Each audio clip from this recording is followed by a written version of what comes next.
శాసించాలి తప్ప నేను వార్తలకు ఇన్ఫ్లుయెన్స్ కాకూడదు అనుకునేటటువంటిది కరెక్ట్ గా సక్సెస్ అయినోడు చంద్రబాబు నాయుడు, లోకేష్. అస్సలు పట్టించుకోకపోవడం వల్ల సక్సెస్ అయి ఫెయిల్ అయినటువంటి వాడు జగన్మోహన్ రెడ్డి.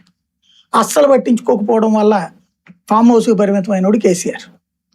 పవన్ కళ్యాణ్ ఏమో అతిగా పట్టించుకుంటూ ఎవరికి సోషల్ మీడియాలో వ్యాఖ్యలు కూడా స్పందించేసే స్థితిలో అనవసరం. ఇక్కడ పరిపక్వత, హుందాతనం, నాయకత్వ లక్షణాన్ని ప్రాజెక్ట్ చూపించాలి.